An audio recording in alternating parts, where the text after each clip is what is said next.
The Real History of the Rosicrucians by Arthur Edward Waite. Chapter 1. Rosicrucian Traditions.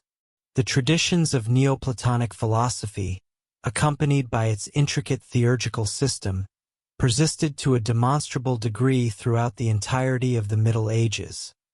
For, parallel to the orthodox theology of the great Latin Church and amidst the cacophony of scholastic philosophy, one observes the secret theosophy of the magician, the Kabbalist, and the alchemical adept drawing, whether directly or indirectly, from this prolific fountain of exalted mysticism.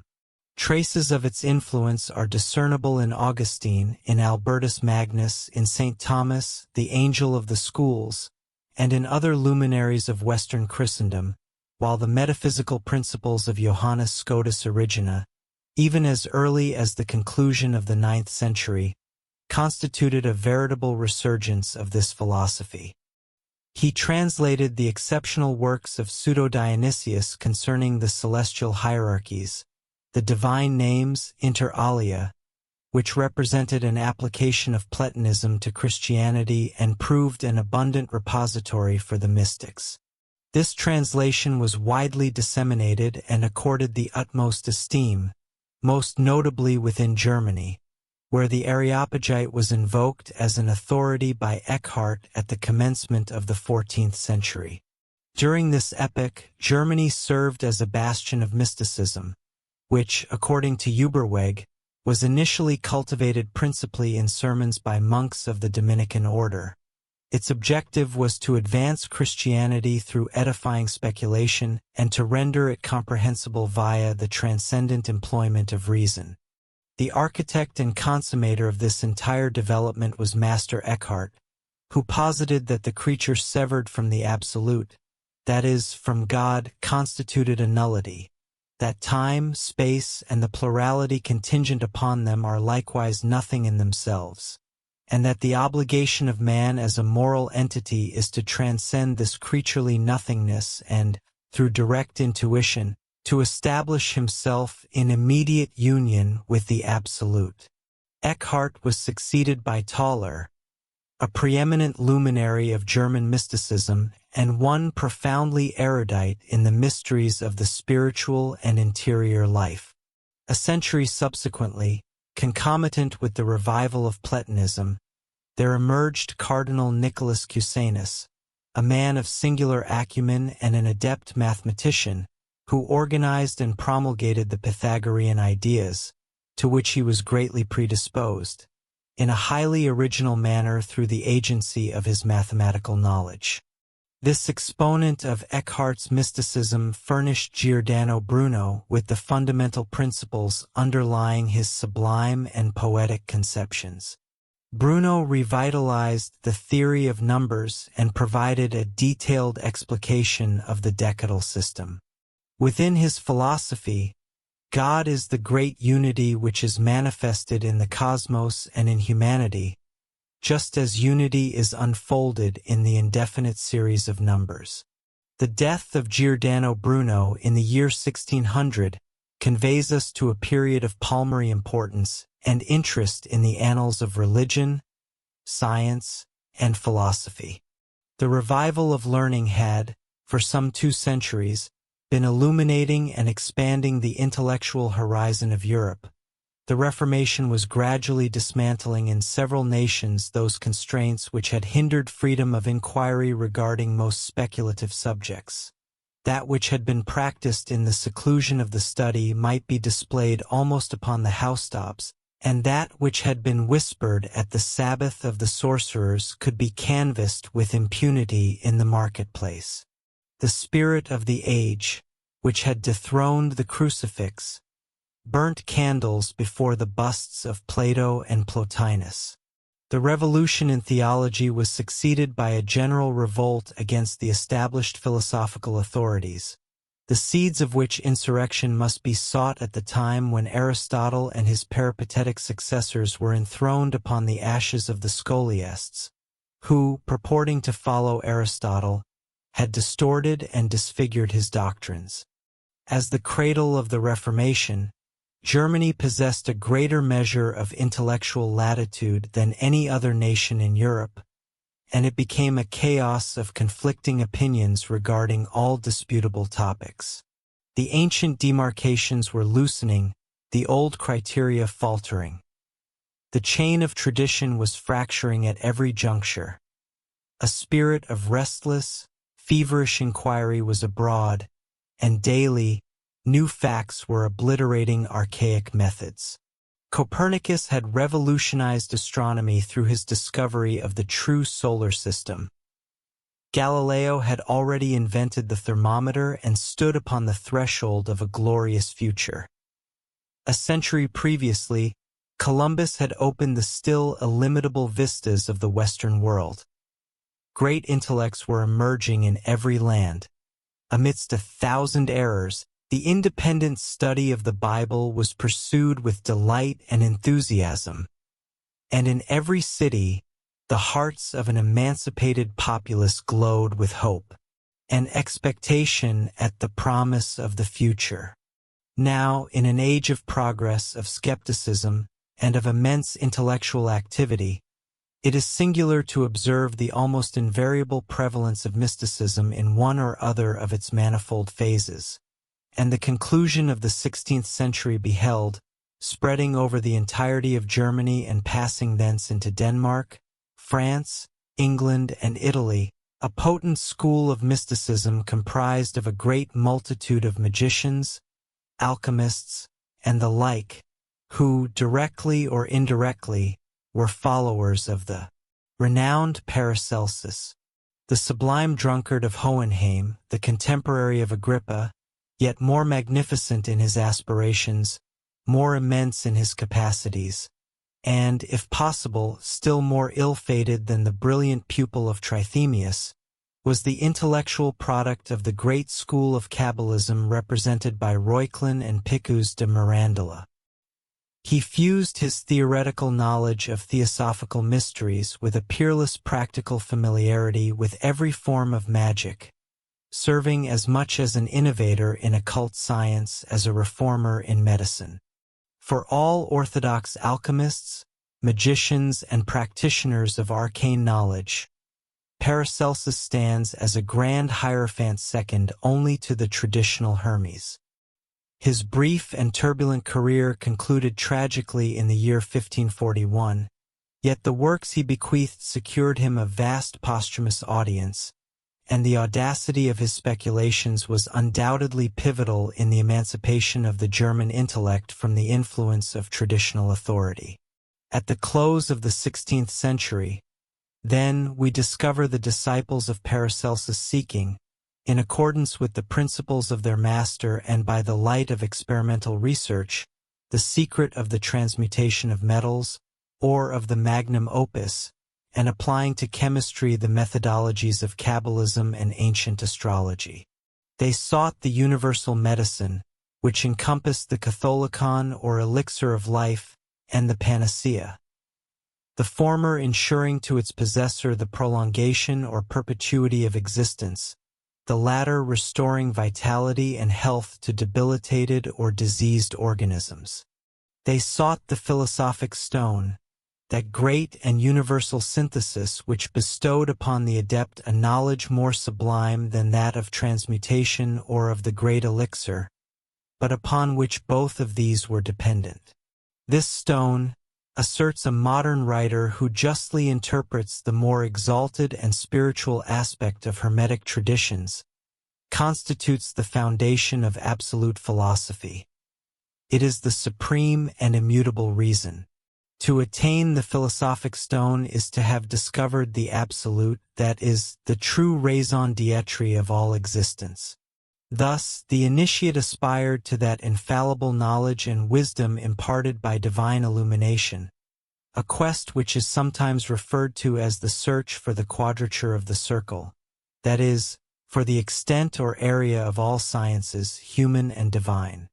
Amidst the assemblage of inquirers and the tumult of alleged and ostensible discoverers, there gradually ascended into deserved prominence an advanced school of Illuminati, who, utilizing the terminology of the Tuba Philosophorum, appear to have concealed a more exalted aim under the guise of alchemical pursuits. The preeminent exponent of this faction at the close of the 16th century was Henry Cunrath, and the treatise in which its tenets are most comprehensively articulated is the Amphitheatre of Eternal Wisdom. Within these texts, the disciple is shepherded from the quest for metallic gold toward the revelation of imperishable and purely spiritual riches. Moreover, these authors profess to supply a mystical key, or introitus apertus, to the sealed palace of the king wherein these treasures are enshrined. Physical transmutation, the singular and paramount objective of the operative alchemist, is relegated to relative triviality. Notwithstanding this, such transmutation is executed by the adept, serving as a milestone in his sublime advancement. Repudiating the material hypothesis even regarding this subordinate operation, they assert its realization to be impossible for one void of spiritual insight. Furthermore, precisely as alchemical nomenclature is utilized in a transfigured capacity, so too does the terminology of metaphysics appear appropriated to articulate a conception far surpassing the ordinary significations of terms such as wisdom or spirituality.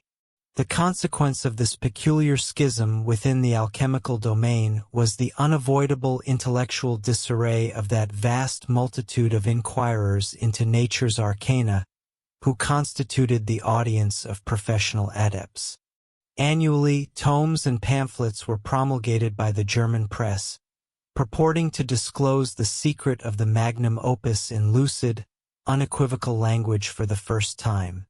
Yet, no author proved more comprehensible than his antecedents. The student, though beset by authors whose researches had ostensibly culminated in complete and unexampled triumph, could achieve no personal advancement. Novel methods, though guaranteed as infallible, proved as fruitless in operation as the old. Furthermore, the universal fascination with the subject served as an incentive to innumerable charlatans, who garnered substantial profits from the dissemination of worthless speculations and mendacious formulas. In such an exigency, the solitary investigator naturally sought the succor afforded by association. Gatherings of kindred spirits convened to debate diverse inquiries concerning the occult sciences. Doctrines and practices were juxtaposed, and scholars journeyed far and wide to exchange hypotheses with distant laborers in identical fields of experimental research. Indeed, the temper of the age appeared ripe for the institution of a society dedicated to the advancement of esoteric science and the scrutiny of natural laws. It was during this compelling epoch that the Rosicrucian fraternity first disclosed the reality of its existence, captivating universal attention through its extraordinary history and the character of its assertions. Chapter 2. Reformer Prophecies.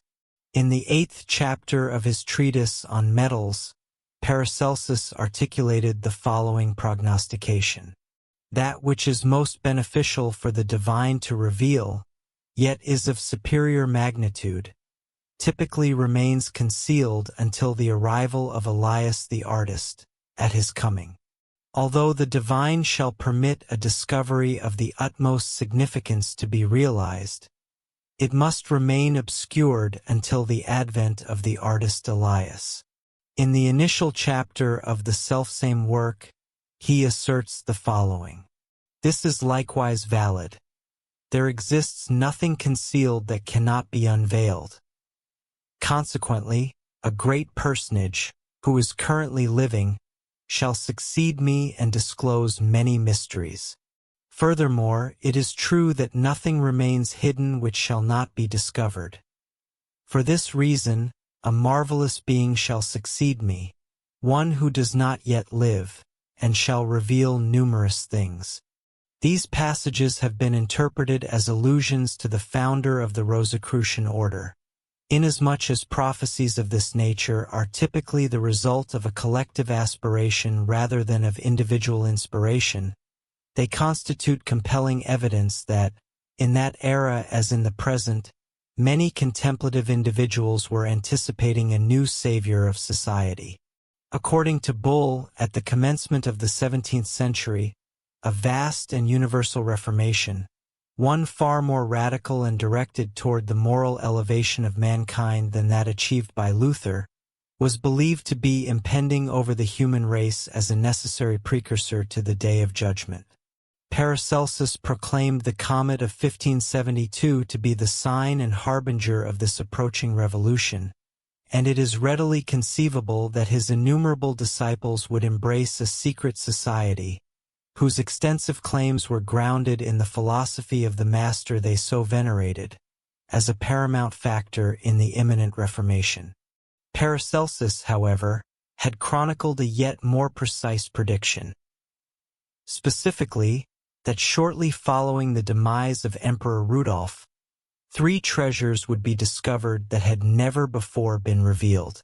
It is asserted that these treasures correspond to the 3 works which I shall proceed to present to my readers in this and the 2 subsequent chapters. Approximately in the year 1614, a pamphlet entitled The Reformation of the Whole Wide World was published anonymously in German. According to De Quincey, this document contained a distinct proposition to inaugurate a secret society, the objective of which was the general welfare of humanity. This description is unequivocally incorrect. The Universal Reformation is an amusing and satirical account of an abortive attempt made by the god Apollo to derive assistance for the amelioration of the age from the sages of antiquity and modern times. It constitutes a fairly literal translation of Advertisement 77 of Boccalini's Information from Parnassus, 1st century. While its internal connection to Rosicrucianism remains obscure, it has generally been reprinted alongside the Society's manifestos, subjected to alchemical interpretations, and cited by various authors as the inaugural publication of the fraternity. I have resolved to include it within this collection of authoritative documents, and for this purpose, I have utilized 3 versions already extant in the English language. The literal translation from the Italian, executed by Henry Earl of Monmouth, has been adopted as the foundation. I have compared it with the original text, as well as with the later versions which appeared in 1704 and 1706. Furthermore, where feasible, I have abridged it through the elision of unnecessary and cumbersome prolixities. It is superfluous to state that the unfortunate Trajano Boccalini possessed no personal connection with the Rosicrucian Brotherhood. The first Centuria appeared in 1612 at Venice, and he met his tragical and violent death in the subsequent year. A universal reformation of the whole wide world, by order of the god Apollo, is published by the 7 sages of Greece and certain other literati. The Emperor Justinian, that renowned compiler of the digests and code, recently presented a new law against self-murder to Apollo for royal approbation. Apollo was profoundly astonished, and heaving a deep sigh, he inquired, "Is the good government of mankind, Justinian, then fallen into such great disorder that men do voluntarily terminate their own lives? And whereas I have hitherto granted pensions to an infinite number of moral philosophers solely that, through their words and writings, they might render men less apprehensive of death, are matters now reduced to such calamity that even those who formerly could not bring themselves to be content to die, will now live no longer. And have I, amidst all the disorders of my literati, remained all this while supinely asleep?" To this Justinian responded that the law was necessary, and that, numerous instances of violent death having occurred through men desperately doing away with themselves, worse was to be feared if some opportune remedy were not ascertained to counter so great a disorder. Apollo then began diligently to inform himself and discovered that the world was so impaired that many valued neither their lives nor their estates, provided they might depart from it.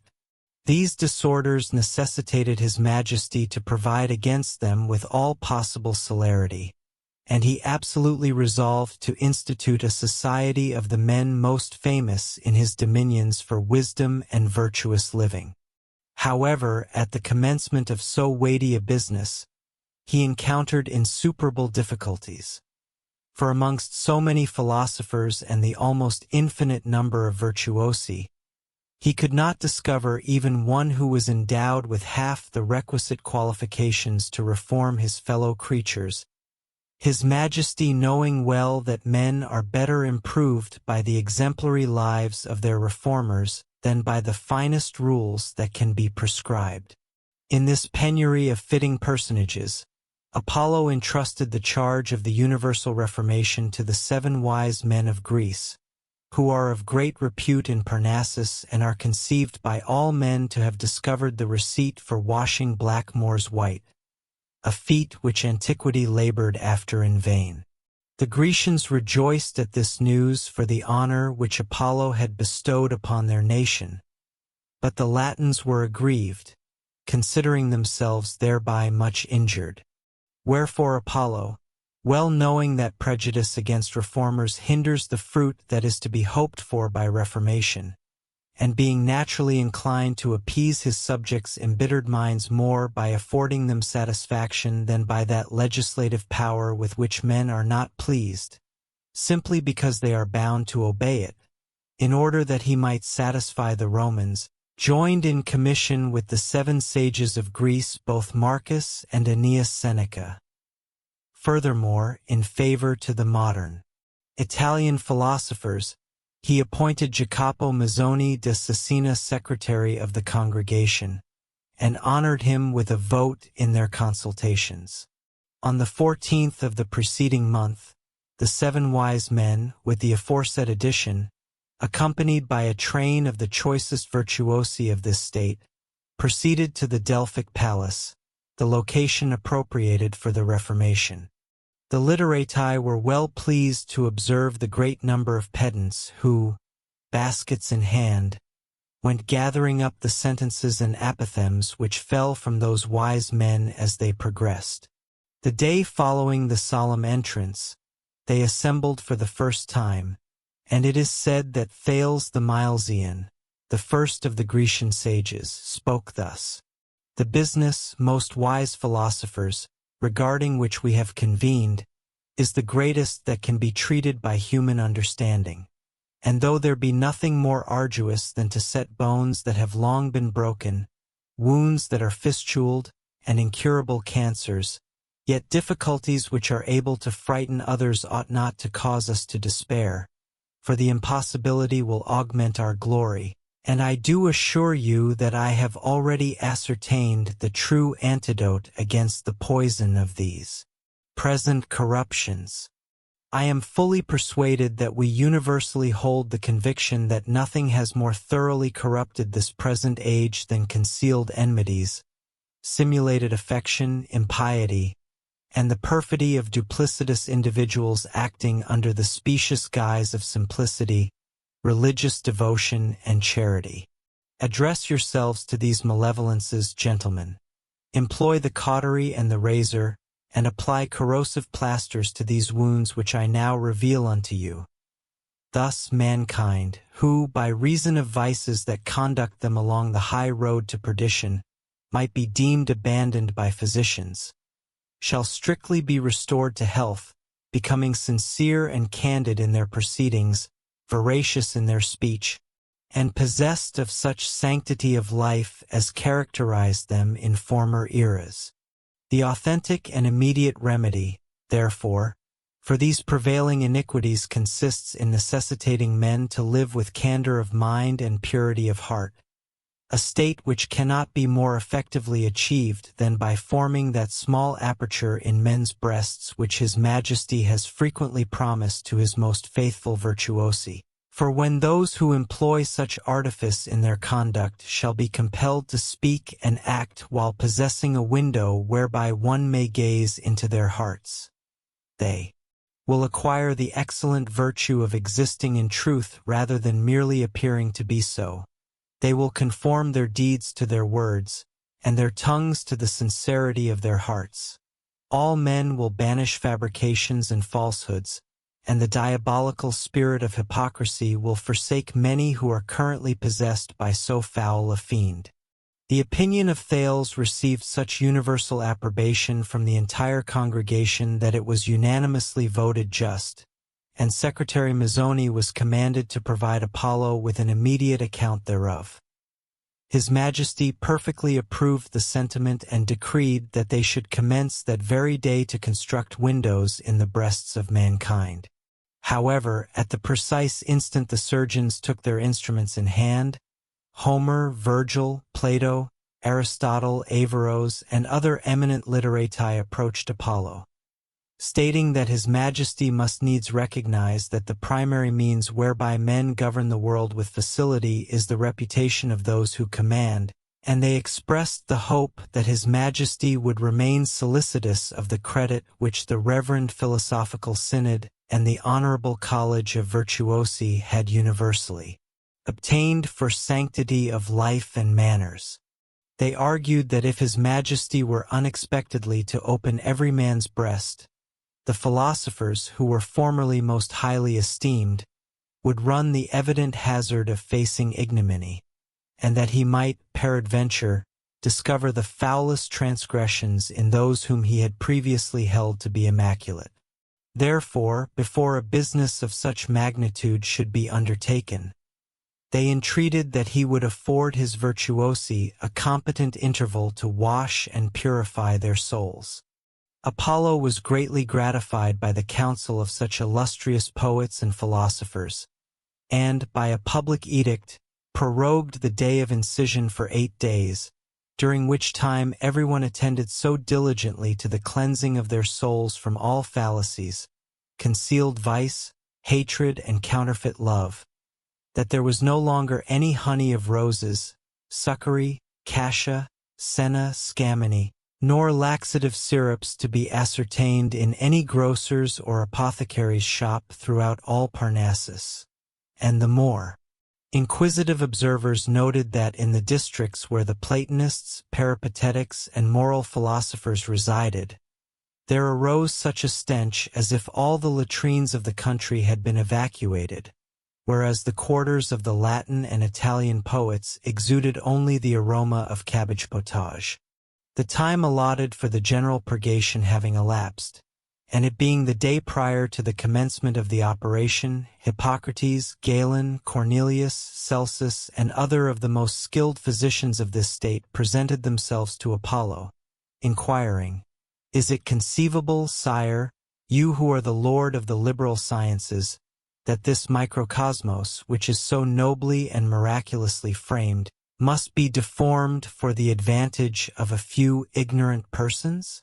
For not only the wiser sort of men, but even those of indifferent capacity who have conversed but 4 days with any charlatan, possess the knowledge to penetrate even into the innermost viscera." This remonstrance from the physicians wrought so effectively upon Apollo that he altered his former resolution and, through Ausonius Gallus, bade the philosophers of the Reformation proceed in delivering their opinions. Then Solon commenced thus: "In my judgment, gentlemen, that which has plunged the present age into such profound confusion is the cruel hatred and spiteful envy which is observed to reign generally amongst men. All hope, therefore, for these present evils resides in the infusion of charity, reciprocal affection, and that sanctified love of our neighbor which constitutes God's primary commandment to mankind.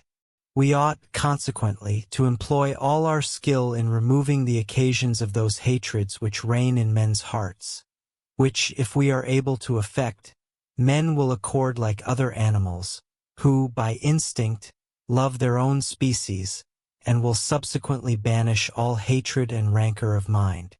I have long contemplated, my friends, what the true fountainhead of all human hatred might be, and I remain established in my ancient opinion that it proceeds from the disparity of means, and from the infernal custom of mine and thine. which, were it introduced among the beasts, would cause even them to consume and waste themselves with the same hatred wherewith we so greatly disquiet. Do you want access to this and all the complete audiobooks on the channel, plus the ebook version? Click the link in the description or scan the QR code in the left corner of the screen to access our library, where you can listen to your favorite esoteric books without ad interruptions, lock your screen, or use other apps while the narration plays, and even download the ebook version to follow along as you listen. Listen on your computer via web browser, or download the app from the Play Store. After subscribing, you will receive an email with your login details, password, and step-by-step instructions on how to access the books through the Hotmart app.